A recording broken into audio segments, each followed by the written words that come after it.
All right, there's a couple last things we're going to look at. We're going to have a quick look at the tempo of the piece. I've actually got my trusty metronome. And so the piece, let's have a quick look. The piece, where are we? It's 46 at the top here. Normally that's a crotchet or a quarter note, but in this instance here, the way that I've written the tempo is a dotted crotchet or a dotted quarter note, and there are 46 of them in a minute. So what that means is when we're playing, if we're doing 3 notes in the right hand, 1, 2, and 3, it means there are 46 of those in a minute. Okay, so if I put the metronome on,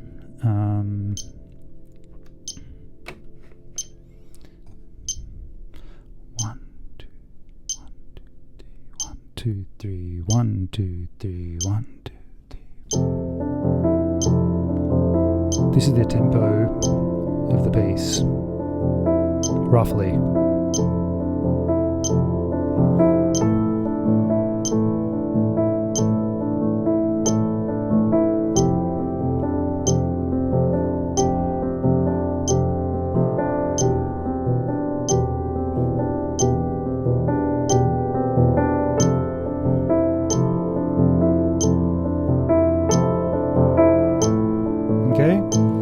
So you might not want to start off at that tempo, but that's a good tempo to sort of work up towards. All right, the final thing that we're going to go through in today's class is just a way of basically expanding on what's already been written in the piece, just to make things a little bit tasty. Now, this won't be appropriate for everybody, only because you're going to need a slightly big hand for this, but for those of you that are fortunate, like yours truly, to have a big stretch, instead of playing these 1/5 octaves in our left hand, something that sounds particularly pretty and is used by a lot of the contemporary pianists, especially like in the neoclassical world as well, is instead of going 1/5 octave, they sometimes, and I also use this by the way a lot in my arrangements online, is I put the third note of the chord, in this instance here it's an A, and I bring it up. Instead of playing it down here, which will sound really muddy, it sounds really pretty if you can play it up here. Now, not everyone can reach this. I think I did a survey a while ago, before I did the songbook, asking people, this is one of the random questions I asked people, and yeah, not many people can reach the 10th. Yeah, but 10ths sound incredible. They sound really beautiful. I use it, I think, in All I Need.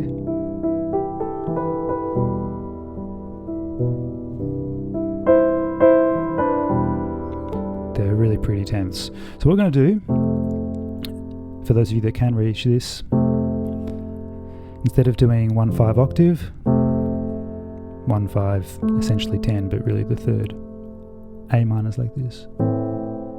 Sounds really pretty.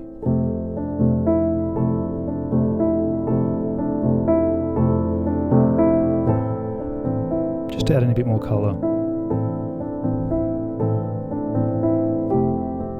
Might be too much colour. For the E one, I'd probably do like this. Yeah, you can do the B or the C.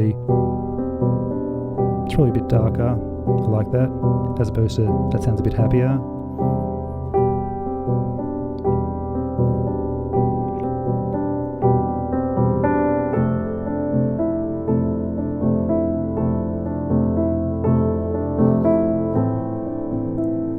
You can also experiment, maybe putting in the 9th instead. Might be able to reach that if you can't reach the 10th, which is like this. So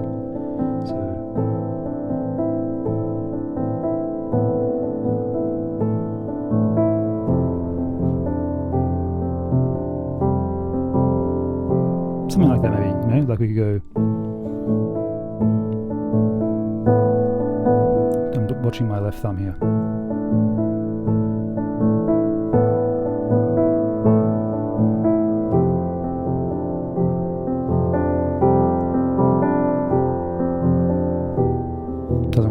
so leave this one out because it'll sound shit doing this. Too clashy. 10th sounds good.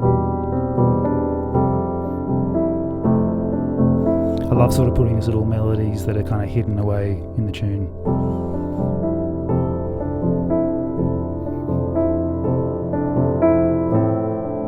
Ooh, 10ths, so good. Oh, watch this.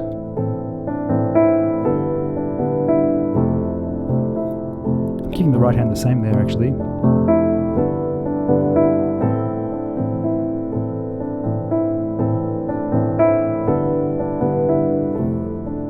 Really pretty.